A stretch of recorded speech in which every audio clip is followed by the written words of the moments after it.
Wow, you've had a full day.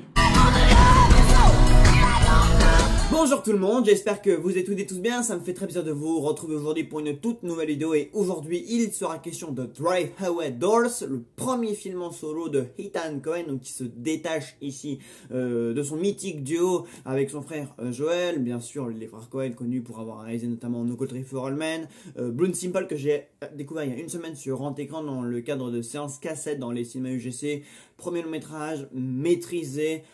super bon scénario, très bonne réalisation, de la tension au final, bref j'en suis ressorti, j'étais en mode waouh, premier film, celui où il y a le moins de thunes et c'est le plus réussi, donc je vous encourage d'ailleurs à voir Bullet Simple parce que même si du coup c'est pas le film le plus renommé des frères Coen, enfin celui pour lequel ils sont le plus connus, c'est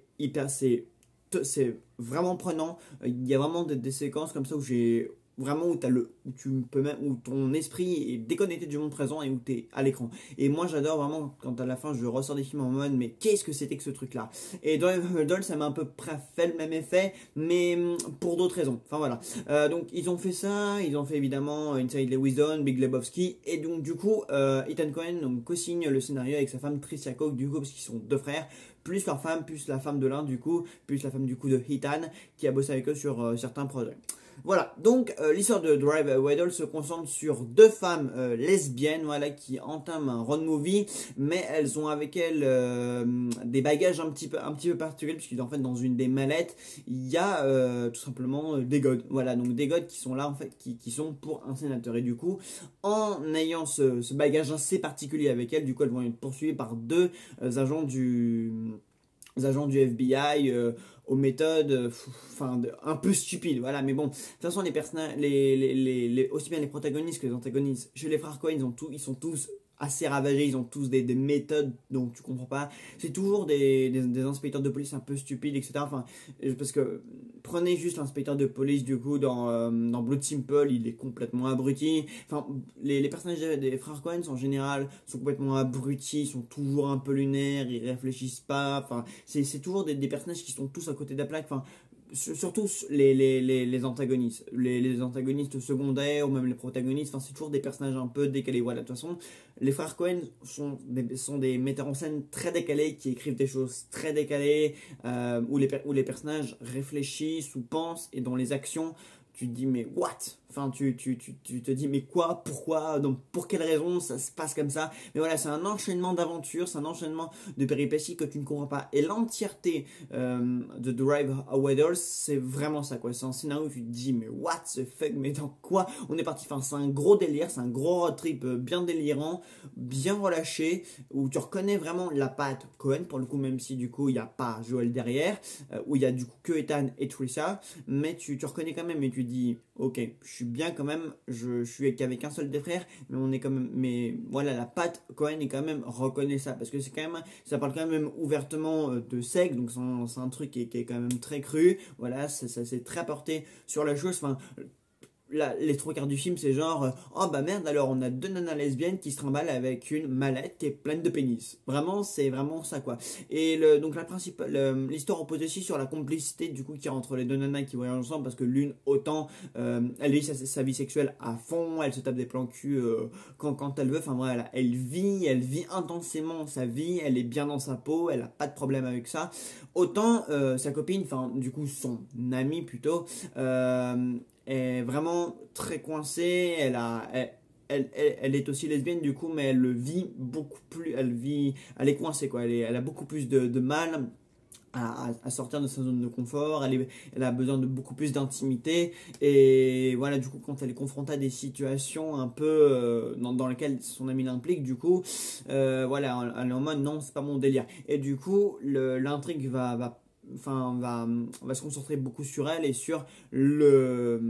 comment son ami va essayer du coup de la dévergonder, de lui faire lâcher prise, de la détendre un peu, voilà. En gros, le film c'est ça. J'ai trouvé ça vachement bien, voilà. Alors c'est un film qui est quand même enfin on reconnaît les frères Coen, mais uniquement sur la réalisation et sur l'écriture de certains personnages, notamment du coup des deux agents de police qui les poursuivent, de l'enchaînement des situations, donc par rapport au déroulement de l'intrigue et tout ça, on reconnaît le frère Coen. Par contre, sur le scénario et sur le what the fuck complet de l'entièreté du truc, tu te dis, mais le mec, d'où il est sorti, enfin, c'est quand même drôle, c'est un film où on s'éclate, c'est un film vraiment qui est dynamique, qui nous perd pas une seconde, qui est court, qui est efficace, enfin voilà, c'est un film qui fait vraiment le taf, qui est quand même très drôle, parce que même les dialogues quand même sont assez graveleux, on est quand même il y a quand même beaucoup de scènes de sexe, c'est un film qui est sur l'épanouissement sexuel, sur l'amitié, c'est un film qui nous fait voyager, enfin c'est un film qui raconte et qui provoque plein de choses, voilà, qui fait rire, qui est étonnant, qui parle aussi du lâcher prise, d'assumer aussi sa sexualité. Donc voilà, donc si c'est pas forcément votre genre de film, si voilà vous aimez pas trop les films qui manquent de pudeur et qui sont vraiment trop portés sur la chose, c'est pas pour vous. Par contre, moi ça m'a jamais dérangé vraiment parce que c'est un film qui en parle vraiment sur vraiment un total lâcher prise et ça fait quand même du bien, voilà, c'est un film. Enfin, juste tout le début, voilà, donc il y a la scène d'introduction, et après il y a la transition, et dans la transition, elle fait rire. Juste la transition, tu te dis, mais what? Le film introduit l'une de ses protagonistes féminines de cette manière. Enfin, j'ai jamais vu une transition comme c'est la fin. C'est un film qui est complètement what the fuck, qui est complètement, on prend des risques, on fout ça comme ça, on cut comme ci, on transition comme ça, enfin voilà, l'enchaînement des choses, les dialogues, enfin il y a tout un tas de choses, tu te dis mais c'est un délire. Drive Away Dolls, c'est un gros film délirant, c'est déchaîné, mais ouais, c'est un film qui est bien joué, Margaret Qualley elle est franchement excellente, et puis l'évolution des deux personnages, la complicité qu'elles ont, franchement il y a une bonne alchimie entre les deux. Par contre, j'avoue ne pas comprendre vraiment ce que le personnage de Matt Damon vient foutre là, enfin il apparaît du coup que vers la fin, et bah je sais pas, j'ai pas eu l'impression en fait que c'était vraiment un acteur qui était vraiment fait pour ce genre d'univers, voilà, enfin tu le vois là-dedans, tu te dis en fait qu'il s'intègre assez mal au décor, enfin, et puis son personnage vraiment il apparaît que quoi, 5 minutes dans le film à tout casser. Pedro Pascal aussi, pour le coup, pourquoi avoir pris Pedro Pascal? Enfin, je comprends en fait pourquoi ils ont choisi cet acteur-là, mais tu te dis que c'est quand même un sacré prise de risque, surtout que Pedro Pascal maintenant c'est un acteur qui a quand même bien la cote à Hollywood entre The Last of Us, Mandalorian, Gladiator en fin d'année, enfin voilà, ils ont choisi vraiment des grosses têtes d'affiche. Ils les ont foutus vraiment dans des mini-rôles, quoi. Je trouve le contraste entre le cast des actrices principales et le cast des acteurs beaucoup plus secondaires, mais qui sont quand même beaucoup plus connus, quoi. Enfin, ça m'a juste fait rire, quoi. C'est comme s'ils avaient foutu, je sais pas, Tom Cruise ou Brad Pitt ou des trucs comme ça, juste pour une seconde. Vraiment, l'effet aurait été le même, quoi. Je veux dire, vraiment des acteurs bankable, juste pour des rôles comme cela. Enfin, je sais pas, je me suis dit, ok, vous avez pris ce mec-là juste pour faire ça, ou juste vraiment pour cette scène-là, ou pour ce moment-là, ou pour cette vanne-là, enfin, soit, enfin, ça fait partie des prises de risque du scénario, ou d'une blague, ou même de l'univers des frères Coen, parce qu'ils aiment bien vraiment faire ce genre de vanne. David Lynch aussi faisait ça, il choisissait des acteurs très bankable, et au final, il les foutait vraiment dans son film que pour à peine une minute. Ça m'a toujours vraiment fait rire des fois, juste de caster un acteur. Wes Anderson aussi fait ça, genre il avait pris Margot Robbie dans son dernier film Asteroid City, juste pour une minute à la fin du film, alors que Margot Robbie quand même est devenue une actrice très bankable à Hollywood. Enfin voilà, juste,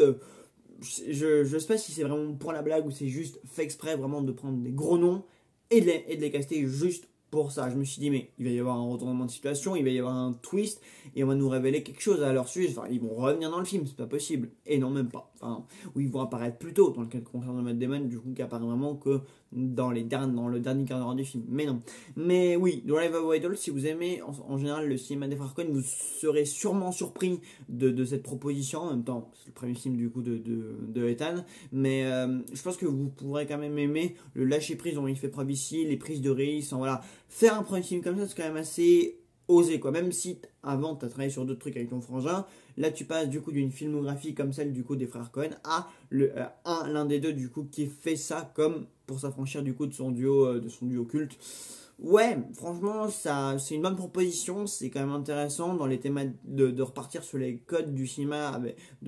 qu'il a avec son frère et d'en faire ensuite quelque chose et d'en faire ça avec ses thématiques à lui, avec sa patte, avec sa personnalité et tout ça. Donc j'ai trouvé ça intéressant comme proposition et je vous recommanderais d'aller voir du coup Drive Away Dolls, un film